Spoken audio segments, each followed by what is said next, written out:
What's up? It's Lily again, back with another video. Alright y'all, so today I wanted to talk about ball pythons. Everybody's favorite subject. The thing everybody loves to argue about.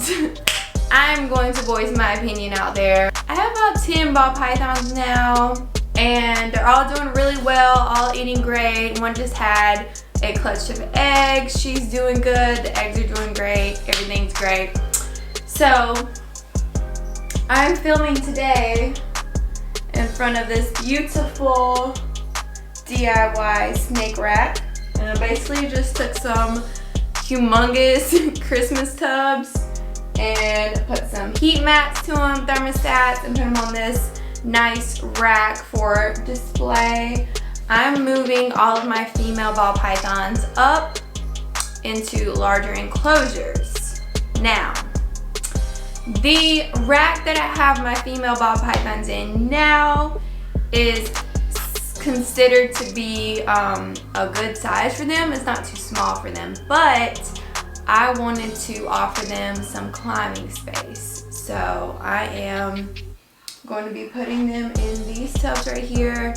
And I don't have them in there yet because I do need to get some climbing branches and some decor to put inside them, fill them up, because as you know, well, as most people know, ball pythons are really shy animals, so they need a lot of stuff in their enclosures in order to feel secure if it's a large enclosure.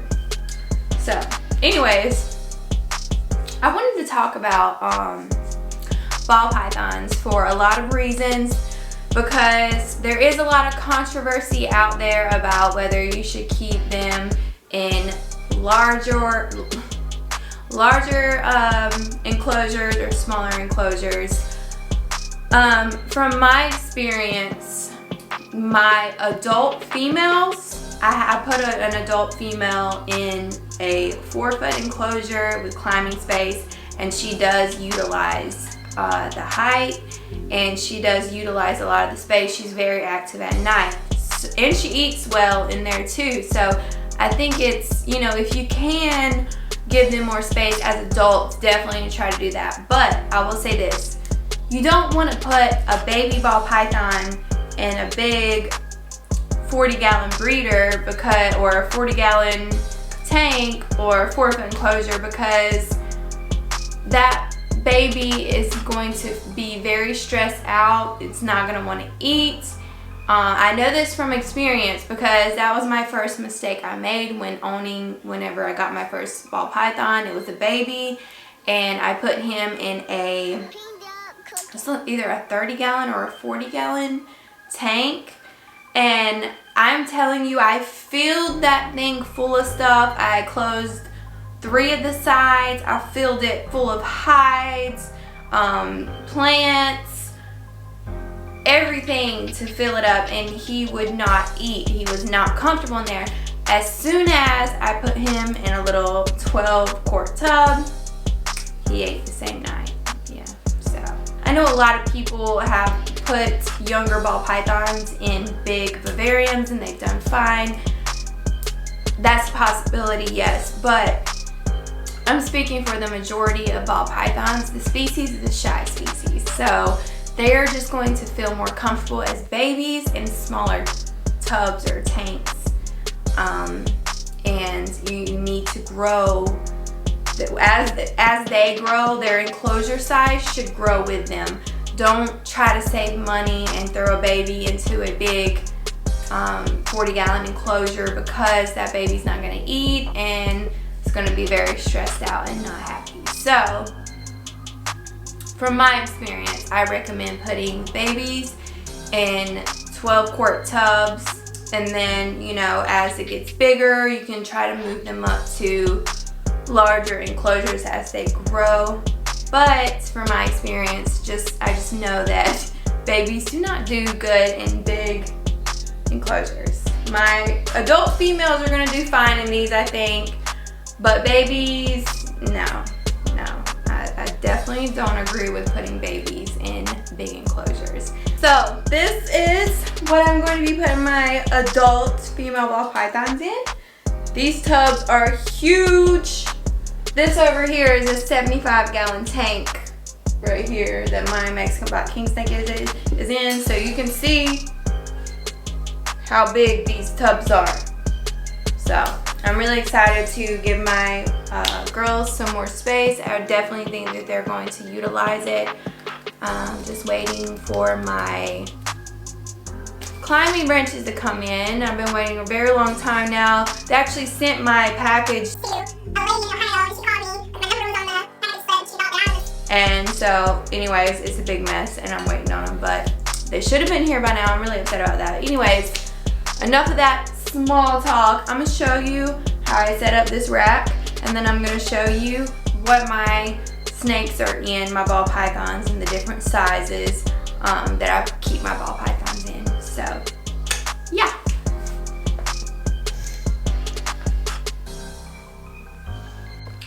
So this is the lovely rack.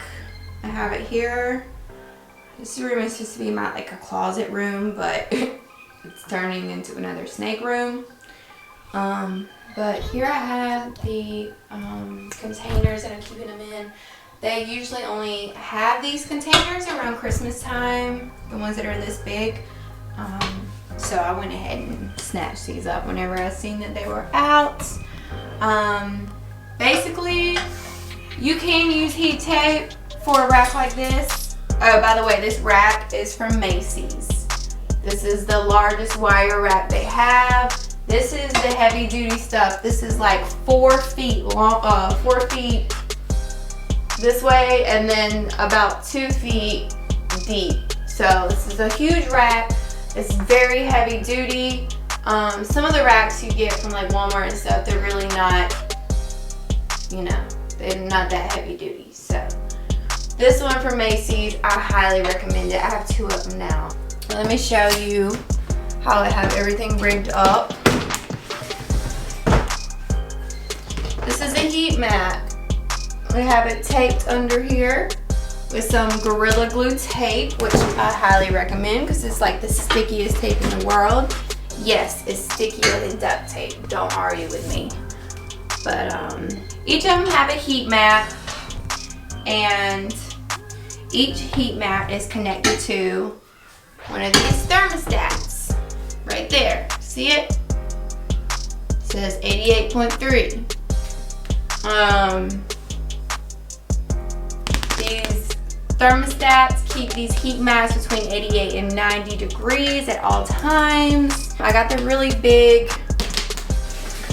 heat mats, as you can see, as you can kind of see. The biggest ones they have from Zoom Ed. And I have them each connected to a thermostat. I kind of did the top one different. I got a different kind of heat mat. I got a, what's that, Fluker's heat mat? But I got this one because it's not, it doesn't come with the adhesive back, and basically you just tape it to wherever you want it to go. So I taped it to the shelf instead of the enclosure because it's up so high, and in order for me to feed or change water, I'm going to have to pick the whole thing up and put it on the ground and do stuff, which is fine because I'm just going to have some Aspen in there and, you know, some stuff, so it'll be fine. And then I can move it and not have to worry about snatching cords out. Like these have cords attached to them. Right here, I have my heat mat plugged into my thermostat right here. And then the probe just goes between the heat mat and the enclosure. And make sure that that doesn't get too hot. You have to use a thermostat with these heat mats, guys, okay? And don't confuse a thermostat with a thermometer, okay? And like some of y'all might be laughing, like I know the difference between a thermostat and a thermometer, but you would be surprised how many people don't know the difference between a thermostat and a thermometer. A thermostat controls the heat. A thermometer measures the heat. It doesn't control it. You need something to control the heat of this heat mat, or else it's gonna get too hot and it's either going to melt the plastic or burn your snake. Do you want your snake to be burnt with melted plastic stuck all over it? I didn't think so. So this is the rack that my adult females are in now. I know a lot of people disagree with racks, but these tubs right here are the equivalent of a 3-foot enclosure. They're 3 feet long. The only thing I don't like is that they don't have a lot of height to them, and I just feel like ball pythons are really big, thick-bodied snakes, and like not only would they utilize climbing space, but they would also appreciate more height to be able to climb on top of their hides and stuff. Like they can barely climb on top of their hides in this, I feel like. But we're gonna open her up and I'm gonna show you, make sure she's not ready to eat. Okay. And I'm gonna show you what they look like in here. So, I mean, this is a nice size setup.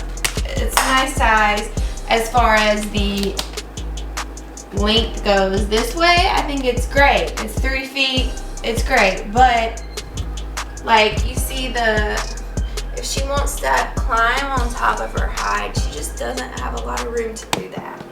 And ball pythons like to climb.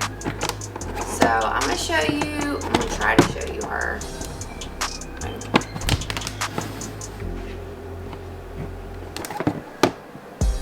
So she's under there, and this tub is plenty of space for her, but you know, I like to give my snakes the best I can possibly give them, and not giving them climbing space is just not the best for them.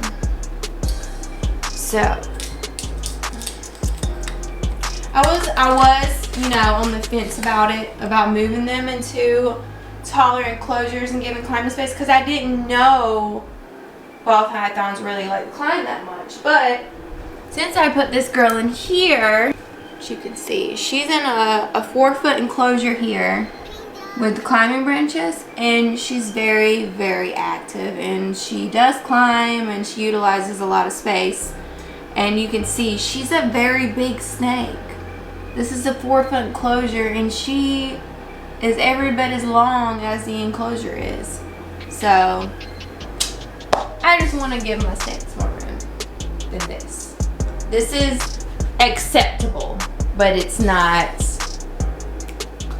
spoiling them, and I want to spoil my snakes. Alright, so anyways, moving on to smaller ball pythons. You'll understand what I was saying earlier whenever I showed you my male ball pythons. Now, I have male ball pythons who are a lot smaller and younger than my female ball pythons. So they are in these, I believe these are 28 quart tubs, and this is plenty of space for them, if not too much. I actually tried to move this boy into the bigger rack over here where my females are, and he wouldn't eat at all. So it depends on the snake, guys. You gotta pay attention to your snake. Each snake is an individual. Each snake has its own personality. You can't have one ball python and think you know everything about all ball pythons, because I'm telling you what, every single one of these ball pythons that I have are different and have different characteristics. This boy right here, for example, he was the hardest to move up. He wouldn't even eat in a 12-quart tub. I had to keep him in a 6-quart tub whenever I first got him in order to get him to eat. It was absolutely ridiculous, and it took forever for him to eat in one of these. So you gotta learn your snake. You gotta pay attention to your snake, and trust me whenever I say You need, especially for ball pythons, and I say this for all snakes, your enclosure needs to grow with your snake. Snakes do not like huge vivariums when they are very small because they are vulnerable, and especially being a species that's not venomous and slow moving, man, they just don't stand a chance out in the wild if they're not skittish. So just something to keep in mind. Those 28 quart tubs are for, you know, males that are they're like a year old now. They're still kind of small, but they're not full grown. Well, Solaris is full grown, but he just doesn't like a lot of room. And that's, you know, his individual personality. Now, this right here, this is a 15 quart tub. See, the ones up top are 28 quarts. This is about half the size of that. This is a 15 quart tub. This is all your baby ball python needs. Your baby ball python does not want to be in anything larger than this. Okay, I have heard of people putting their babies in 4-foot enclosures and they ate fine, or they only ate live. I don't know, maybe the reason they're not only eating live is because they don't like how big their enclosure is. All my ball pythons eat great. I have 10 of them, so I think I know what I'm talking about. But just learn that just because the babies don't like a lot of space when they're babies doesn't mean an adult female ball python is not going to appreciate climbing space in a bigger enclosure. Okay, don't take advantage of the fact that these ball pythons like small enclosures, okay? Because when they get bigger, they get a lot bigger, and they are going to want bigger terrariums. Don't think, oh, well, they like smaller anyway, so I'm just gonna keep them in this 28 quart tub forever. No, don't do that. They might eat and everything, but they're not getting any exercise in there. And ball pythons are already prone to being overweight. So hate me, love me, all you want to. You don't have to agree with me. I don't care, but I know what I'm talking about, okay? Trust me. And I do want to point out that this is not a video about tanks versus tubs. Everyone's situation is different. Everyone's home has different humidity. Different things work for different people. There are ways that you can make a tank work. There are ways that you can make a tub work. I'm not saying one is right and one is wrong, but I do know, you know, if you want my opinion for my weather here in South Carolina, I mean, it's pretty humid here, but it's not humid enough to put my ball pythons in a tank. These are colubrids over here. It's not humid enough to put my ball pythons in a tank. If I were to put my ball pythons in a tank, I would just be creating way too much work for myself. Ball pythons, they need higher humidity, but the thing about them is they cannot be on moist substrate because they are very prone to scale rot. So they need to be on a dry substrate, and if you put a dry substrate in a tank, I've heard of people missing them down and stuff. I just think that that's, if they're constantly on a wet substrate, they're gonna get scale rot. So you're just creating more work for you. You can put a wet towel on top of the tank, but you're gonna have to wet that towel every single day, if not twice a day, to keep the humidity up. The only way that a tank would work for my ball pythons here is if I made sure they had humid hides at all times, which I do provide my ball pythons with a humid hide in their racks, but I've not owned them 24/7 to make sure that their humid hides are humid. Like, if I see that one's dry, I'll wet it, but it's not something that I stay on top of. I just find it way easier to keep them in tubs. and provide human hides whenever they're about to shed. Make sure they're human when they're about to shed. So that's just my opinion on the tanks versus tubs. I know this isn't a video about that, but I just wanted to put that out there because I know that is a question that a lot of people have about them. So I really hope you enjoyed this video. I know I didn't go super in depth about how to exactly set up a ball python enclosure. If that's something you are interested in seeing, I will definitely do that. I will do it step by step, show you, I can even do both ways, setting up a tank and setting up a tub. Even though I prefer tubs for my area, if you live in a very humid place, maybe a tank would work for you. But yeah, I could definitely do that. I could do a step-by-step guide. I just wanted to make this video because of the mistakes that I made whenever I got my first ball python, and I feel like if I had just seen a video like this, that it would have helped me a lot. So if you're wondering why your ball python isn't eating, it's most likely because the enclosure is too large. But yeah, so that's everything. Hope you enjoyed it, and please don't forget to subscribe and hit the notification bell, because you know how YouTube is. They won't let you know whenever I've posted a video. Sometimes they will, sometimes they won't. So just make sure you hit that notification bell, and comment down below if you want to see me do a step-by-step video to how to set up a ball python enclosure for a baby or for an adult. So I might do a video of me setting up these, but it'll be a minute because like I said, I'm still waiting on those branches to get here. But yeah, so that's it. That's the video. I hope you guys enjoyed.